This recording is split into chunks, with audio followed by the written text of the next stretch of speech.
Senhor Presidente da Assembleia, senhoras e senhores deputados, Senhor Presidente do Governo, senhoras e senhores membros do Governo. Iniciamos hoje o debate do Orçamento e do Plano de Investimentos para o próximo ano. Assumiremos mais uma vez uma postura construtiva, contribuindo positivamente para este debate. Não aceitamos que se defenda que tudo o que é apresentado é bom, como também não assumiremos que tudo está mal feito, que tudo se critique e que se assuma uma postura contra tudo. Nunca terá razão quem tudo criticar, como nunca terá razão quem tudo elogiar. Passado um ano da tomada de posse deste Governo, teremos todos de reconhecer que vivemos um ambiente muito diferente do que se verificava há um ano. Em menos de um ano, muitos e cada vez mais açorianos passaram da esperança à desilusão. Cada vez mais açorianos sentem enorme diferença entre a promessa e a realidade. Cada vez mais famílias e empresas açorianas sentem e apercebem-se que aquilo que foi anunciado repetidamente não se concretizou. Estamos perante um plano e orçamento que desilude. Desilude porque não traz confiança onde precisava chegar a esperança. Desilude porque não traz energia onde precisava chegar a motivação. Desilude porque não traz inovação onde era preciso definir novas estratégias. Desilude porque não traz definição de um rumo onde precisava chegar a determinação. Desilude, por fim, porque traz instabilidade onde era preciso chegar a estabilidade.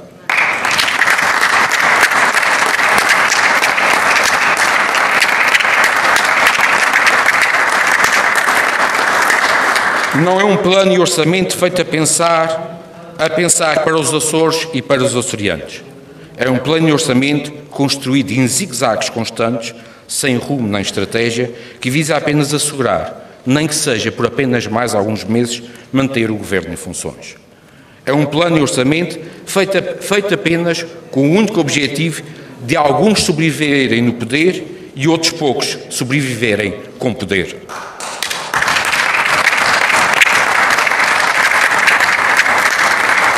Mas é essencialmente um plano e orçamento cujo debate se inicia sem saber quem irá decidir, que plano e orçamento vamos ter, sem saber quem vai executar essa estratégia. Como podemos ter um debate protagonizado por membros do Governo que, como foi anunciado sexta-feira por um deputado desta Assembleia, que tem a garantia e o compromisso que serão muito brevemente remodelados. Por um Governo cuja estrutura será, também de acordo com o mesmo deputado, alterada substancialmente. Como podem apresentar estes documentos e defender cada área sectorial quem soube através de uma conferência de imprensa que poderá não estar no Governo quando estes documentos entrarem em vigor? Este é um plano e orçamento apresentado por um Governo que soubemos na passada sexta-feira será remodelado e reestruturado. O segundo aspecto relevante é iniciarmos este debate sem saber quem vai decidir o futuro desta região. Vão continuar a permitir que não seja nesta Assembleia que se decida este plano e orçamento? Vão continuar a permitir que o nosso futuro seja negociado em Lisboa por quem tem motivações e objetivos para os Açores que foram corretamente denunciados recentemente pelo seu deputado Carlos Furtado? É isso que está em primeiro lugar e acima de tudo em causa. Saber se para se manter no poder, este Governo está disposto a continuar a ceder a nossa autonomia, os Açores e os açorianos, aos caprichos e interesses políticos externos e continuar a colocar os Açores e os açorianos ao serviço de estratégias políticas nacionais.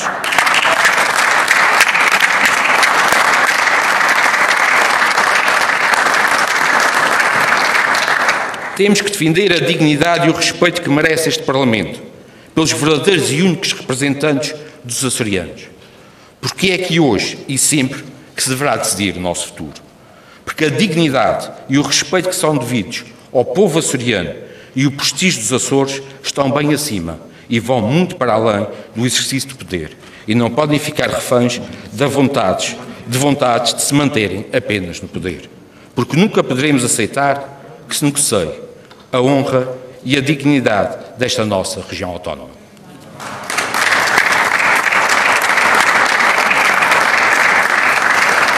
Mas esta realidade que vivemos, infelizmente, apenas um ano após a tomada de posse deste Governo, não é nada que não tivéssemos previsto e alertado na altura. E esta situação, é bom lembrar, resulta exclusivamente da responsabilidade e da opção de quem, para formar Governo, aceitou estas condições, estas condicionantes e estas dependências. Quem escolheu os parceiros e os valorizou para construir Governo não poderá agora ignorar que agem exatamente da mesma forma que sempre o fizeram. Conforme alertámos, esta solução governativa não era estável e assentava em acordos que não eram sólidos e que agora, como consideram alguns, foram mal feitos e até em acordos que já foram anunciados que tinham sido rasgados. Conforme alertámos, a validade desta solução não assenta num projeto coeso, estruturado, pensado e refletido para os Açores e sobre os Açores.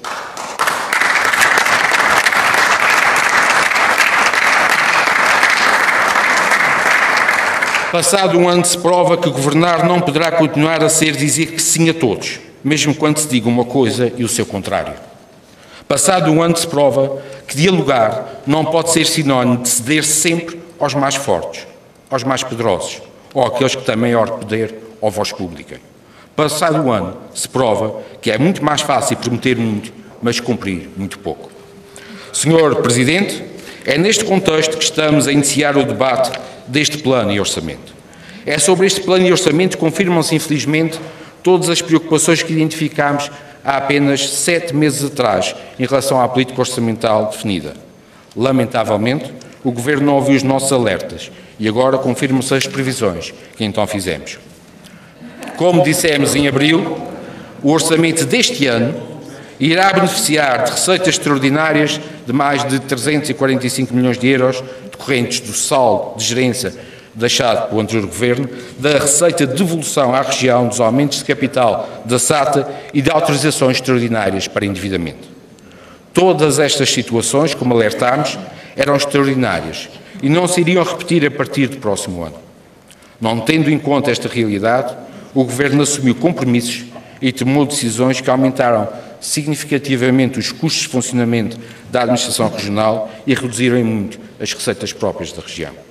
Como alertámos na devida altura, o orçamento, esta realidade iria implicar um desequilíbrio orçamental superior a 400 milhões de euros, pretendendo-se manter, se se pretender manter, o mesmo nível do plano de investimentos no próximo ano.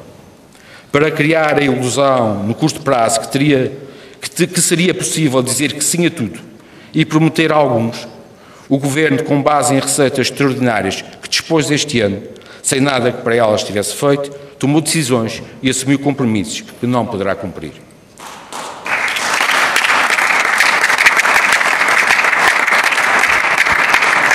Como qualquer pessoa sem conhecimento específico de finanças perceberá, não é possível a ninguém, ao mesmo tempo, reduzir as suas receitas próprias permanentes, aumentar a despesa de funcionamento permanente e ainda manter o mesmo nível de investimento. Mas foi isto que o Governo fez.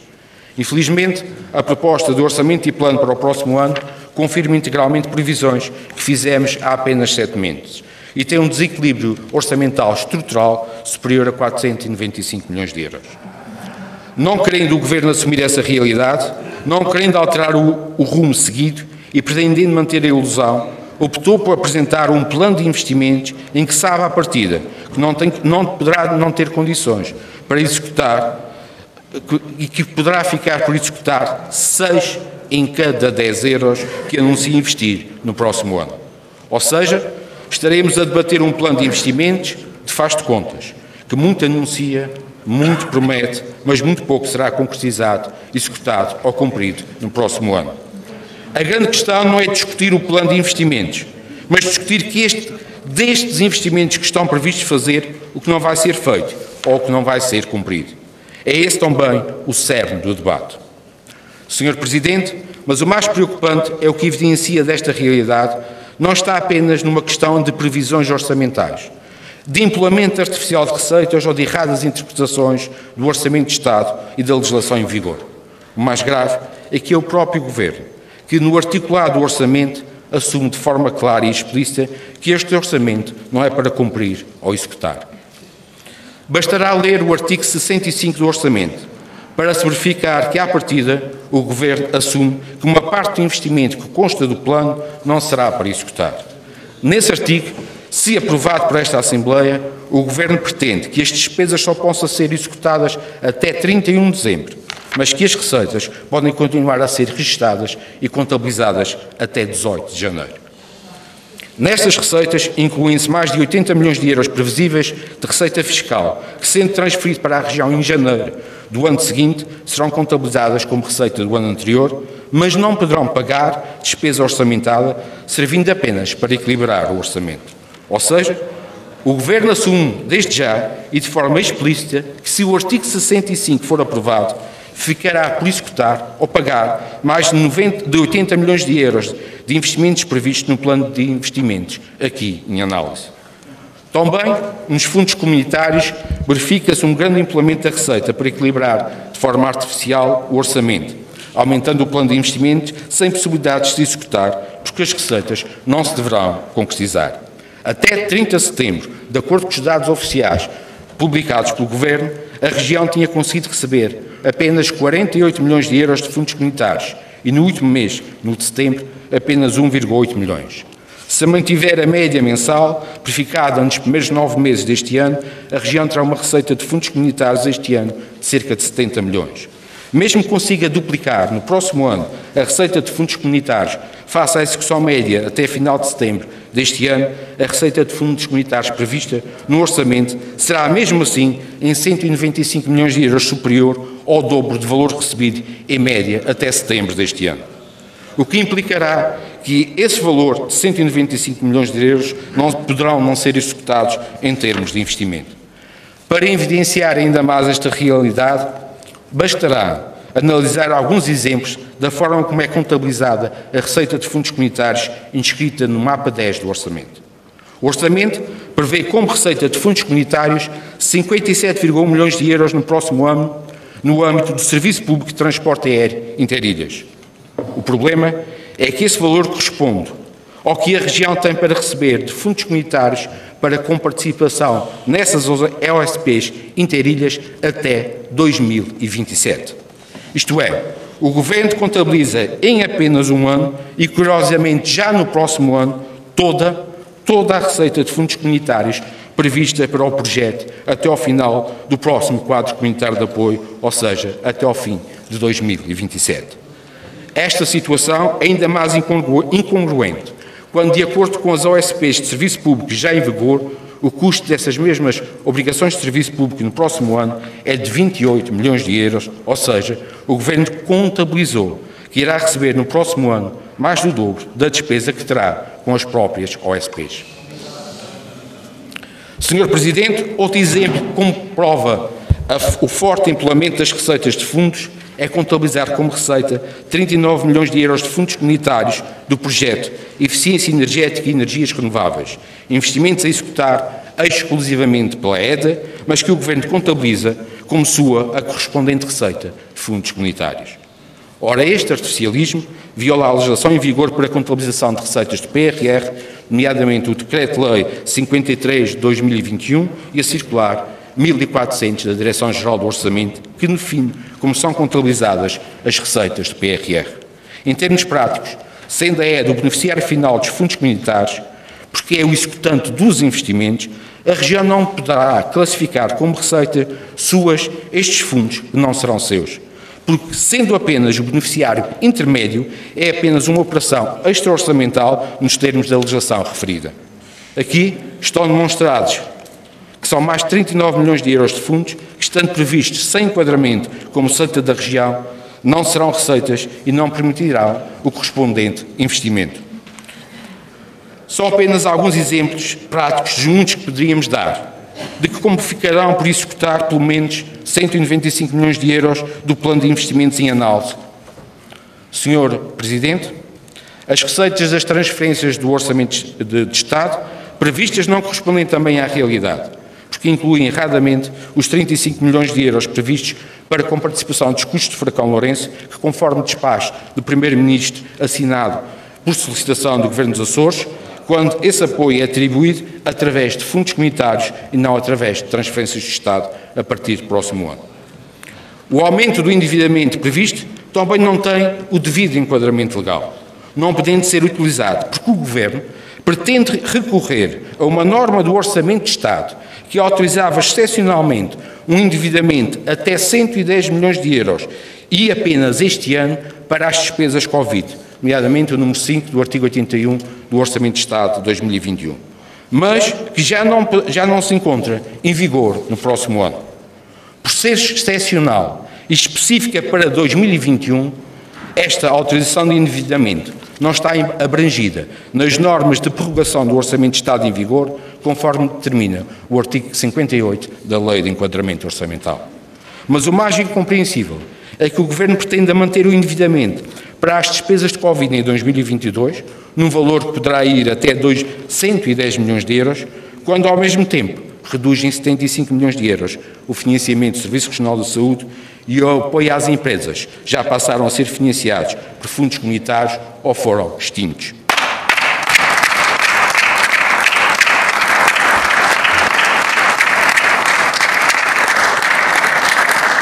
Por outro lado, a Receita Fiscal inclui erradamente receitas do IVA que não estão previstas na Portaria 77 de 2015, que define claramente a receita do IVA a transferir para a região, pois inclui um acréscimo de receita de 20 milhões de euros que não estão previstos no Orçamento de Estado, que está atualmente em vigor, e não tem em conta que apenas no próximo ano será descontado à região o efeito na Receita Fiscal da redução das taxas do IVA ocorridas este ano. Como se comprova, pormenorizadamente, este orçamento assenta num conjunto vasto de receitas que poderão não ser arrecadadas e que foram inscritas para permitir aumentar o plano de investimentos. Como demonstramos, estamos perante um plano de investimentos que não será executado uma parte significativa, não sendo por isso credível, que poderá ficar por executar no próximo ano cerca de 60% do investimento previsto. Por isso, mais do que debater o que está feito, o mais relevante e importante é perceber o muito que ficará por fazer e concretizar e clarificar o que não será feito, porque, como demonstramos, 6 em cada 10 euros de investimento previsto poderá não ser executado. Por isso, o cerne do debate também deverá se distinguir com clareza e objetividade o que será efetivamente concretizado do que está inscrito apenas para criar a ilusão que iria ser feito. Senhor Presidente, este é também o orçamento que evidencia a diferença entre o que se anuncia e o que efetivamente se faz. A diferença entre o que se promete e o que se concretiza. Em apenas 7 meses, muitas promessas foram esquecidas, abandonadas e até contrariadas. E no último mês, entre a proposta e a proposta, mais compromissos foram abandonados e contradições evidenciadas. Vamos referir apenas 3 exemplos que comprovam essa realidade. A redução do financiamento do Serviço Regional de Saúde, o aumento do novo endividamento e a redução do apoio à SATA. Na saúde, já caiu por terra o compromisso de reforçar significativamente o financiamento do Serviço Regional de Saúde, sendo que esta proposta de orçamento corta 75 milhões no Serviço Regional de Saúde face à anteproposta e reduz em 55 milhões o financiamento da saúde aos açorianos em relação ao que está no orçamento deste ano. Durou pouco, muito pouco, esta promessa. Como alertámos em abril, não poderia assentar no recurso ao aumento do endividamento com base numa norma do Orçamento de Estado que já existia há muitos anos e que, como dissemos e alertámos em devida altura, não podia ser utilizada na sua plenitude para financiar o Serviço Regional de Saúde, ao contrário do que o Governo pretendia. Não nos quiseram ouvir, mas o tempo deu-nos razão. E agora temos uma proposta de orçamento que não cumpre o compromisso e os repetidos anúncios feitos pelo Governo, diminuindo em 55 milhões de euros o financiamento do Serviço Regional de Saúde. Aliás, deverá ser caso único na Europa haver uma proposta de orçamento para o próximo ano, onde o orçamento da saúde é cortado nesse próximo ano.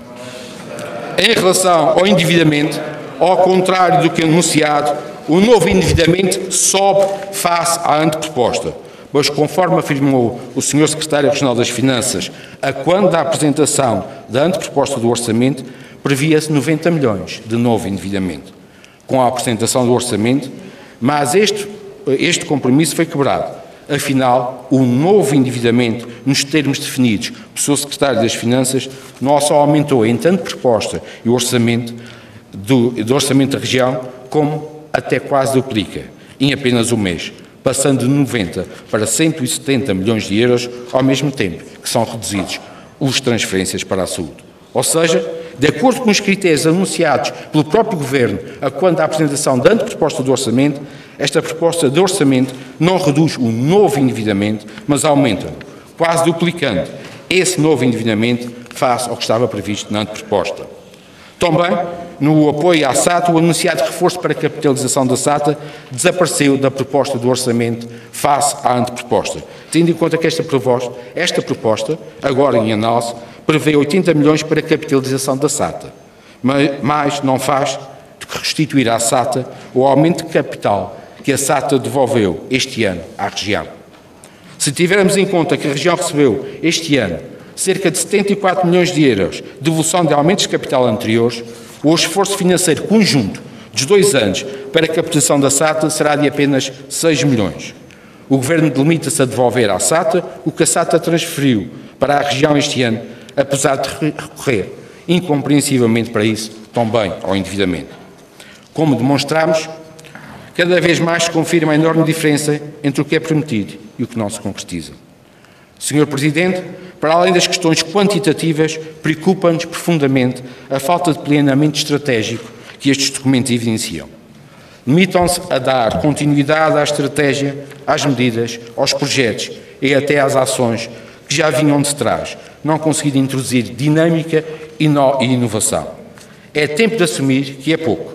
Este Governo limita-se a manter políticas, medidas e soluções que resultam do tempo do anterior Governo. Este Governo não quer ou não é capaz de encontrar soluções diferentes que são necessárias para os novos tempos. Temos todos de perceber que muitas das soluções e políticas que foram implementadas pelo Governo anterior já não servem. Agora, porque a conjuntura alterou-se, os desafios são diferentes e os tempos são outros. Este é um tempo que exige novas e diferentes soluções, novas e diferentes políticas. Estes documentos não dão respostas aos novos problemas que surgem, não dão respostas aos novos desafios e às novas necessidades que se colocam.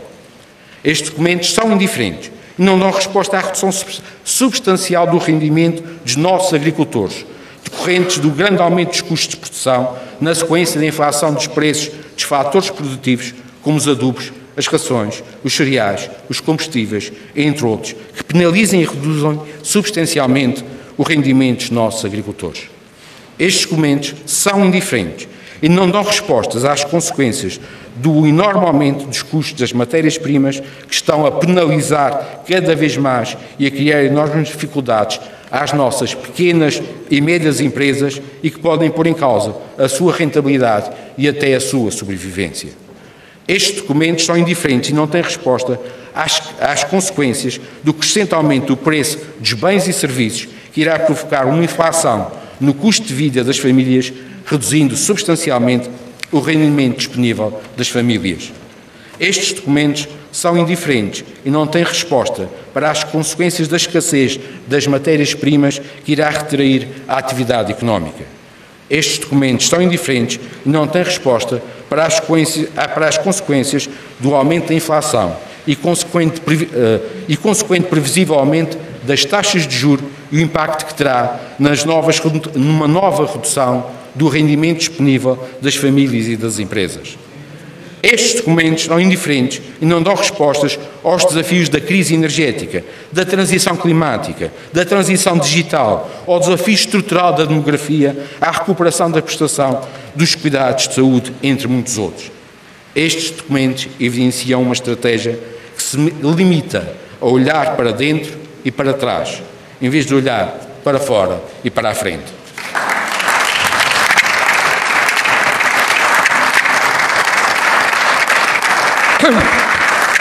Não respondem, por isso, ao que as famílias, as empresas e a sociedade açoriana necessita que estivesse a ser feito neste momento. Não respondem aos desafios do futuro dos Açores, porque se limitam a tentar assegurar a estabilidade deste Governo. Senhor Presidente, esta preocupação é ainda mais evidente quando, no passado dia 15 de novembro, foi colocado pelo Governo da República em consulta pública o acordo de parceria a estabelecer entre o país e a União Europeia para a aplicação dos fundos comunitários 2021 a 2027. Este documento estratégico essencial define os grandes objetivos estratégicos para a aplicação dos fundos europeus entre 2021 e 2027, incorporando naturalmente a própria estratégia da região para este período. Este documento define a afetação e repartição de 1.140 milhões de euros de fundos europeus destinados aos Açores, de acordo com opções já definidas pelo Governo Regional. O acordo de parceria em relação aos Açores define já a distribuição das dotações pelos 5 eixos definidos: uma Europa mais inteligente, mais verde, mais conectada, mais social e mais próxima dos cidadãos. E já define as principais opções de investimento a incorporar em cada objetivo estratégico. No entanto, o Governo participou na elaboração deste acordo de parceria sem previamente tivesse apresentado, debatido nem discutido na região a componente regional deste instrumento essencial para o futuro da nossa região. Importa, pois, questionar, em relação à componente regional incorporada no acordo de parceria a estabelecer com a União Europeia para os fundos comunitários 2021-27. Quem foi consultado? Qual a visão estratégica para os Açores 2027? Quais os critérios definidos para a distribuição dos fundos para os 5 objetivos definidos? Como foram distribuídas as verbas? Qual o papel das empresas e das autarquias neste período de programação 2021-27? Qual a complementaridade com o PRR? Qual a estratégia de especialização inteligente definida? Quais os sistemas de incentivos às empresas a vigorar nos próximos anos, tendo em conta que o sistema de incentivos à competitividade empresarial, Competir Mais, criado em 2014, está a ser encerrado? O facto é que, mais uma vez, o Governo não ouviu previamente os parceiros sociais, não consultou previamente o Conselho Económico e Social, nem partidos, nem muito menos este Parlamento. O facto é que este acordo de parceria, incorporando já opções e decisões do Governo, que condiciona e compromete a distribuição de 1.140 milhões de fundos europeus, contém opções e decisões que foram tomadas, mais uma vez, sem diálogo social e sem respeito por este Parlamento. Fomos todos surpreendidos por conhecer as decisões já tomadas através do processo de consulta pública promovido pelo Governo da República deste acordo de parceria. Mais uma vez, o diálogo e a centralidade do Parlamento ficaram por cumprir.